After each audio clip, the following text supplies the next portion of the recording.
Objective. Few studies examined the association between time of day of nutrient intake and the metabolic syndrome. Our goal was to compare a weight loss diet with high caloric intake during breakfast to an isocaloric diet with high caloric intake at dinner. Design and methods.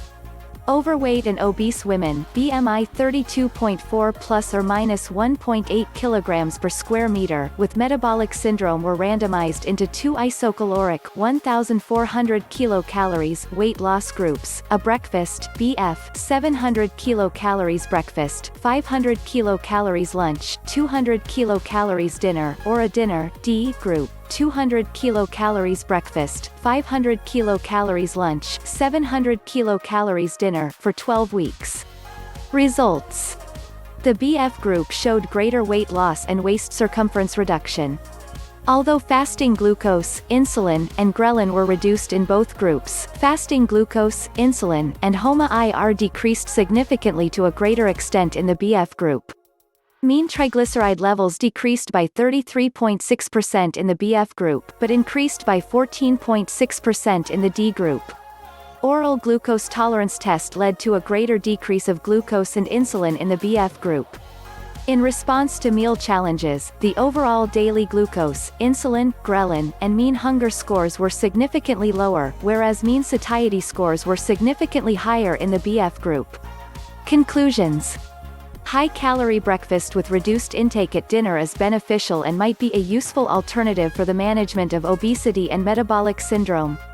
Introduction. The metabolic syndrome is a combination of several abnormalities, including abdominal obesity, glucose intolerance, hypertension, and dyslipidemia that share insulin resistance as a common underlying pathophysiological disturbance. The metabolic syndrome is associated with the risk of type 2 diabetes, cardiovascular disease, and all-cause mortality. The key therapeutic approach is a weight loss diet focused on the daily caloric intake and nutrient composition. However, current evidence suggests that the time of day of nutrient intake can also influence the metabolic syndrome by affecting circadian rhythms. Circadian rhythms are driven by the master clock localized in the suprachiasmatic nuclei (SCN), which is synchronized by the everyday light-dark cycle. Similar clocks are found in peripheral tissues, such as adipose tissue, liver, and gut. The clock mechanism in the brain and peripheral tissues regulates the circadian expression and activity of enzymes and hormones involved in metabolism. As a result, disruption of circadian rhythms leads to hyperphagia, obesity, and insulin resistance. Meal timing and feeding schedule exert strong entraining effects on peripheral oscillators overriding rhythmic signals transmitted by the SCN. Meal timing has crucial implications on weight gain, appetite, and glucose and lipid metabolism. Indeed, skipping breakfast and/or overeating in the evening play a significant role in weight gain and obesity.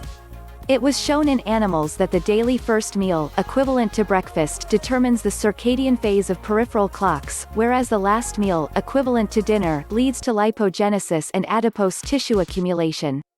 Moreover, it was shown in breakfast skippers that the activation of lipolysis was delayed, whereas lipogenesis increased. These data are congruent with previous studies reporting that patients with night eating habits are inclined to being obese. We recently showed that the same caloric intake in a different time window during the day led to a different body weight, emphasizing the role of clock resetting in energy homeostasis. Meal composition, in addition to timing, also appears to influence satiety.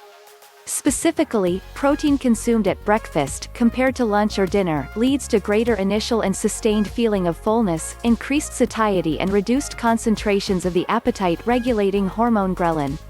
Recently, we have shown that compared to a low-carbohydrate diet, an isocaloric diet with high-calorie breakfast promoted sustained weight loss with ghrelin suppression and reduced diet-induced compensatory changes in food cravings. Also, increasing carbohydrate intake in the morning has been suggested to have a long-term protective effect against the development of metabolic syndrome. However, few studies examined the association between time of day of nutrient intake and the metabolic syndrome. This study was conducted to test whether a change in meal timing, switching between a high-calorie breakfast and a high-calorie dinner, with an overall similar daily caloric intake has a different impact on weight loss, appetite scores, and other characteristics of the metabolic syndrome. Methods. Study design. We used a randomized, open-label, parallel-arm study design in which patients received dietary advice to one of the two isocaloric weight loss diets for 12 weeks. Nurses at the clinical unit were assigned to randomly enroll participants to interventions using a single allocation ratio. The protocol and potential risks and benefits of the study were fully explained to each subject. The study was approved by the Institutional Helsinki Ethics Committee and written informed consent was obtained from each subject before entry into the study. The study start date for recruiting participants was June 2012 and continued until October 2012. The study was completed in January 2013. The two meal plans were either high-calorie breakfast (BF) or high-calorie dinner (D), with a total daily energy of 1400 plus or minus 25 kilocalories with identical macronutrient content and composition. The energy of the BF meal plan was a large breakfast 700 kilocalories, 50%, medium-sized lunch 500 kilocalories, 36%, and a small dinner 200 kilocalories, 14%. Table 1. This was reversed in the D meal plan, a small breakfast and a large dinner. An example of the content of the different meals is given in Table 1.